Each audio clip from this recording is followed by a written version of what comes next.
Welcome to our voice. నేను journalist నవత. ఈ వీడియోకి సంబంధించి ఎక్స్ వేదికగా బ్లడీ మీడియా అనేది ఒకటి ఎక్స్లో బ్లడీ మీడియా అనేది ఒకటి ఎక్స్లో పోస్ట్ చేయడం జరిగింది. ఆ పోస్ట్ చేసిన అంశం ఏమి సాధారణంగా లైట్ తీసుకొని వదిలేసేది కాదు.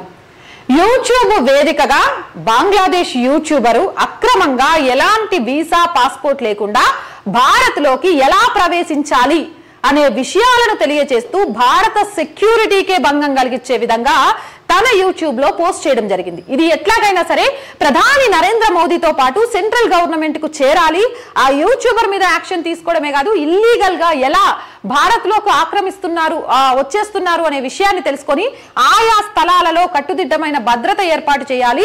రోహింగ్యాల వల్ల భారతదేశానికి పెను ప్రమాదం ఉంది అంటూ కూడా ఈ బ్లడీ మీడియా అనే ఎక్స్ పోస్ట్ లో చాలా క్లియర్ గా అర్థమవుతుంది. ఏ బంగ్లాదేశ్ యూట్యూబర్ హ్యాస్ ఒక వీడియో చేశాడు, ఇండియాలోకి ఇల్లీగల్ గా వితౌట్ ఏ పాస్పోర్ట్ ఆర్ వీసాతో ప్రవేశించడం ఎలా. అలాగే చాలా మంది డైలీ రోహింగ్యాలు ఇండియాలోని వెస్ట్ బెంగాల్లోకి అస్సాంకి వచ్చేస్తున్నారు. దీని మీద ఇండియన్ గవర్నమెంట్ అనేది ఒక డెసిషన్ తీసుకొని సీరియస్ యాక్షన్ చేపట్టకపోతే చాలా ప్రమాదం అంట చెప్పడంతో పాటు వాళ్ళు బంగ్లాదేశ్ నుంచి ప్రాపర్ గా ఇన్వెస్టిగేషన్ ఎక్కడెక్కడ చేయాలి, రోహింగ్యాల ఇమిగ్రేషన్ ఎక్కడెక్కడ జరుగుతుంది అనేది కూడా చాలా క్లియర్ గా చెప్పారు. హిలీ, దిన్హతా, మాల్దా, కళ్యాణ్ చక, ముర్షిదాబాద్, సందేశ్ కలి, భాకాలి, గంగాసాగర్,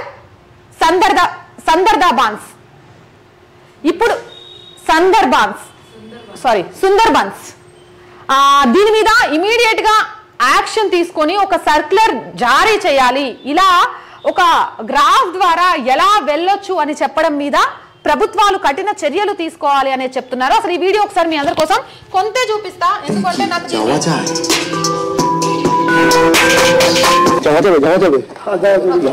ఎలా దూరి రావాలి ఇల్లీగల్ గా.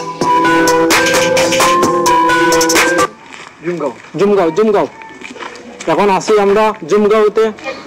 বাংলাদেশের সীমান্ত পার হয়ে গারো উপজাতির এই গ্রামে কি সৌন্দর্য লুকিয়ে আছে।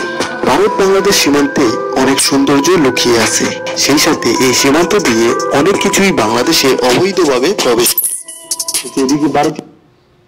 నేను వాయిస్ ఎందుకు తీసేస్తున్నాను అనంటే మనం ఈ వీడియో ద్వారా చూస్తున్న ఎవరికైనా ఎలా రావాలి అనేది మనం అందించకుండా ఉండాలి అనేది వాయిస్ తీసేస్తున్నాను. ఎలా వస్తారు ఏంటి అనేది, ఏ ఏ ప్రాంతాల నుంచి ఎలా ఇమిగ్రేట్ అవ్వాలి అనే దానికి సంబంధించి చాలా క్లియర్గా ఈ యూట్యూబర్ আমরা পৌঁছে গেছি বাসতলার জুমগাঁওয়ে। আর এখানে কিন্তু গাড়ি রাখতে হবে। এখানে ছোট্ট একটি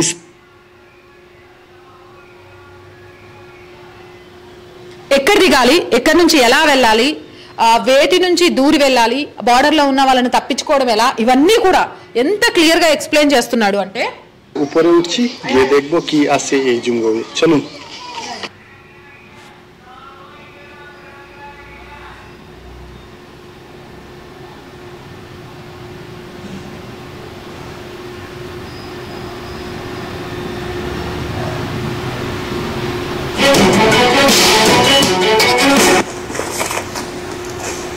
দর্শক, আমরা এখন আসলে বলতে গেলে ভারতে না, আসলে এটা সম্ভবত বাংলাদেশ নো ম্যানস ল্যান্ড নাকি, যদিও এখানে পিলার দেখছিলাম ভারতের, এটা নো ম্যানস ল্যান্ড।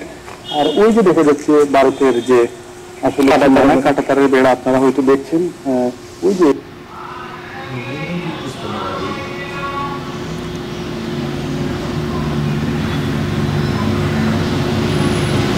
బార్డర్ దాకా చేరుకొని ఆ బార్డర్ దాటి అస్సాంకి అలాగే పశ్చిమ బెంగాల్లోకి ఎలా ప్రవేశించాలి అనేది ఎంతో చక్కగా 1 మిలియన్ వ్యూస్ వచ్చాయి అనంటే అక్కడ ఇంకా బంగ్లాదేశ్లో ఎన్ని వ్యూస్ వచ్చి ఉండొచ్చు. ఇప్పటికే భారతదేశంలోకి అక్రమంగా బంగ్లాదేశ్ నుంచి చొరబడ్డ రోహింగ్యాల వల్ల పశ్చిమ బెంగాల్లో పరిణామాలు ఎలా ఉన్నాయి అనేది మనం చాలా క్లియర్ గా చూస్తున్నాం. అంతేకాదు ఈ పోస్ట్ పెట్టినట్టు సందేశ్ కలిలో కానీ, ముర్షిదాబాద్ లో కానీ, గంగాసాగర్ లో కానీ ఎలాంటి సంఘటనలు జరుగుతున్నాయి అనేది పశ్చిమ బెంగాల్ వేదికగా వార్తాపత్రికల ద్వారా మనం చూస్తూనే ఉన్నాం. సో సోషల్ మీడియా అనేది ప్రజల్ని అవేర్నెస్ చేయడానికి, ప్రజల్లో చైతన్యం తీసుకురావడానికి ప్రయత్నం చేసే విధంగా ఉండాలి. కానీ ఇల్లీగల్ గా ఎలాంటి వీసా, పాస్పోర్టు, అలాగే ఎలాంటి అనుమతి లేకుండా ఒక దేశంలోకి ఎలా చొరబడాలి అని, ఒక దేశంలోకి ఎలా వెళ్ళాలి అని చూపించే ఇలాంటి వాళ్ళ మీద ఎందుకు కఠిన చర్యలు తీసుకోవట్లేదు?